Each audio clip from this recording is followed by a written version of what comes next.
Hi, welcome to our Crowdfunding Success Stories documentary. I'm broadcaster Mike Hayes, American. I say that only because I was raised here in the ultimate university of entrepreneurs called America. We want you to visualize yourself loving your life as an entrepreneur. We're here to help you connect the dots from wherever you are today to achieving your dream.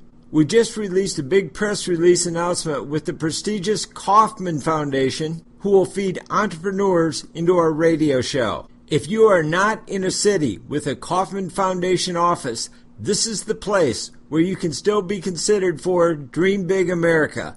Plus, we have other radio shows too. Do you know that there are companies committed to helping entrepreneurs today with free and low-cost offline and online tools?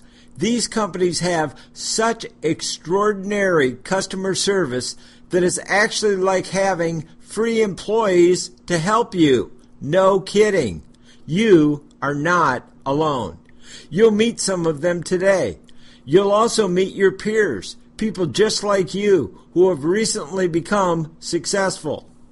They'll tell you what they did specifically so you can mirror them and you can get started even if you don't have two nickels to rub together. America is the land of Abraham Lincoln, who walked 20 miles to go to school. Anything can be accomplished if you truly believe it can be accomplished. We want to strengthen your belief system in yourself. My favorite client said of me, "Mike will hold your hand when it's appropriate, kick you in the butt when you need it, and tell you what's real and what's not real." I sincerely hope you will use this documentary to help your crowdfunding campaign. 72% of Americans don't know crowdfunding exists. They don't understand it will help rebuild the American dream, and it will usher in a new era of unprecedented affluence. Help us help entrepreneurs. So now let me hold your hand through these success stories. Dan Bishop doesn't consider himself an entrepreneurial American hero, but I do, and I think you will too after you hear his story. He raised himself up from unemployment along with the help of Bill Karras to help create a growing, flowing American factory. I started out, like I said, as unemployed, and I went to work for a guy who was just by himself in a small shop. And it was just me and him, and I wasn't originally employed as a designer for him. I was the guy cleaning out machines and sweeping floors and stuff. So I eventually pitched him some ideas and worked my way up to a point where I could design pretty much full-time here. And we are still a very small shop. We have less than 10 employees, but we are able to leverage crowdfunding to help us keep moving our products and doing new things by getting it in front of a larger audience. Otherwise, we would just be selling to friends and neighbors and whoever happened upon our website. Bill Karras manufactures the writing pens that Dan designs, but you would probably never know that if it wasn't for crowdfunding. Our first project, first pen project, the Render K, our original goal was $2,500, and in the 30 days we raised $69,000 and some change. And the second pen, the Bolt, we had a goal of $5,000, and by the end of the campaign, we had raised successfully $58,000. Our current goal for the Retract was $7,500, and 3 days in, we are at $41,000. Obviously, crowdfunding has been important to Dan and Bill, but they believe it's important to America. In my opinion, crowdsourced funding has saved the small American business in some ways, because you can get your stuff in front of a lot of people. You can get a boost in funds to see if your product's viable on the market. People want it, so you roll forward with it, and you're able to, in some cases, be competitive or even better than imported goods. And people like that. People like the Made in USA. They want to support their neighbors and their friends instead of just some anonymous factory overseas. And Kickstarter and other crowdsourced funding outlets are allowing people to do what originally made America great, is the American dream. You have an idea, you develop it, and you can be successful and feed your family. Crowdfunding is a win-win. We wouldn't be able to do this otherwise, because I could design all the neat stuff, and I could design a dozen pens, but if nobody ever sees them, or if we don't get the capital to actually, cut away from other work, we'd never make them. So it's a symbiotic relationship. They support us, and then we give them what they want. Dan knows crowdfunding is not a handout, it's a leg up for the American entrepreneurial spirit. Crowdfunding is just like any other small business, but I'd say it's an accelerated business model. You need to have all your homework done first and foremost, because people are used to, charity. They think that, you're asking for money, you're asking for charity. No, I have a solid business plan. I know how I'm going to make it. I know how I'm going to package it and ship it and, solve problems for customers. That's the trick. It needs to be treated like a business, not as some way to just earn income quickly. And if people think of it in that aspect instead of charity, they'll see that they're helping their community and their neighbors. We want to continue making nice stuff here in the United States. And we sell direct to the public. We have a few online retailers that wholesale our products, but we sell them ourselves. In order to compete with overseas manufacturing, we have to cut out all the middlemen. And because we're able to do everything in-house, design, manufacturing, packaging, shipping, we're able to offer people really nice products made in the USA at a comparable price. Does that sound like charity to you? It doesn't to me. If you want to learn more about crowdfunding, email me. We're producing this documentary to help everybody understand crowdfunding. Crowdfunding is not about a handout. It's about starting new businesses, creating new jobs, creating innovative products and projects, and getting the word out there. Like Eric Salgumba, founder of CrossKicks, and he talked about his successful crowdfunding campaign and how he credits publicity. I asked him specifically, what worked best in helping him achieve success? Social media, publicity, or both? I would say definitely the publicity. Social media is great. I'm sure it works for a lot of people with different products and or services. What we found is people just kind of, they'll either like it, but it didn't keep them engaged. There wasn't enough interaction with just launching a Facebook or Twitter campaign.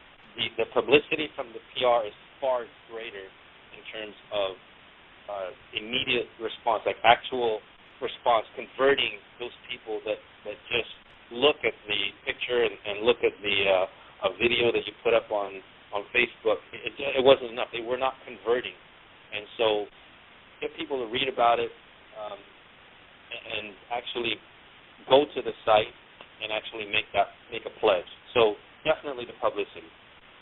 When we first started, I thought that we could use the social media platforms, your Facebook, your Twitter, your Pinterest, and it would be enough. But I quickly learned that is not enough. You really need to reach the masses.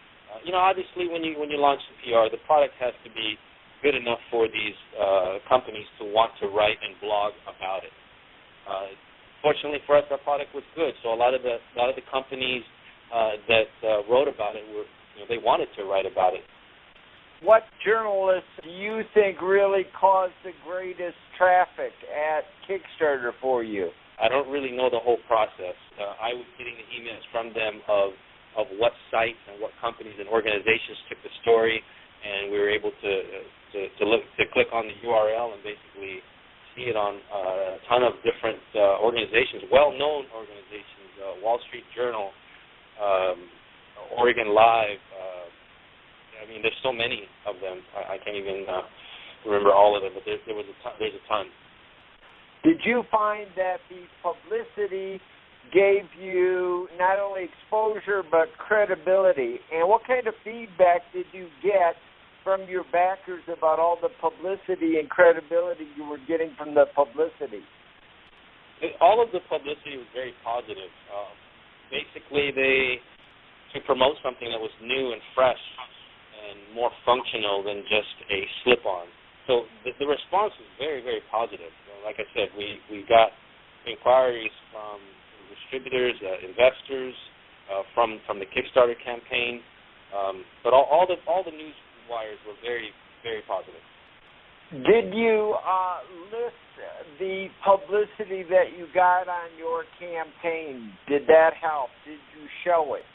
Yes, as we were getting the links, we would update the site to show what companies, what organizations, what online websites took the story and wrote about it. So it wasn't that we had 30 links to post up there. It was a work in progress. So we would add the first 3 we got, and then so on. It kept growing and growing, and I believe we have as many as over 25 PR stories.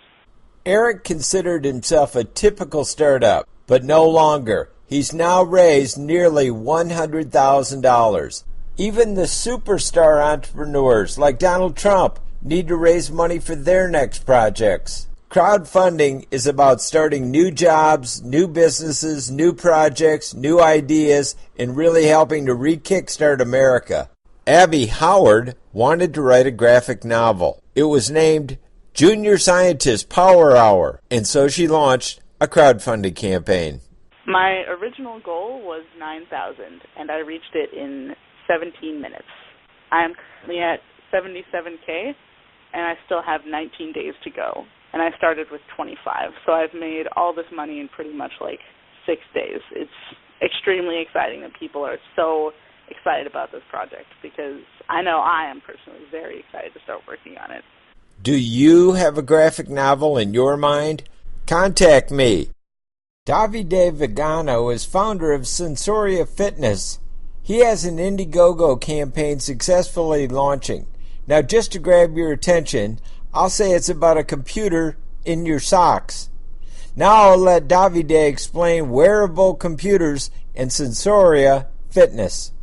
So Hypsilon is a company focused on next-generation wearable devices. We believe that the garment is going to become the computer.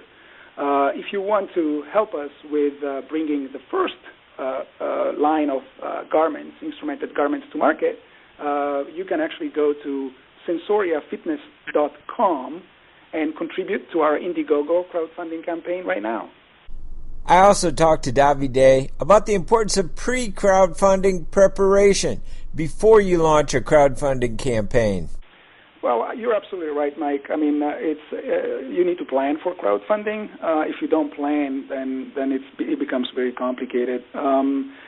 What we did was we actually followed our own recipe by actually learning and really looking at other people that were actually very, very successful before us.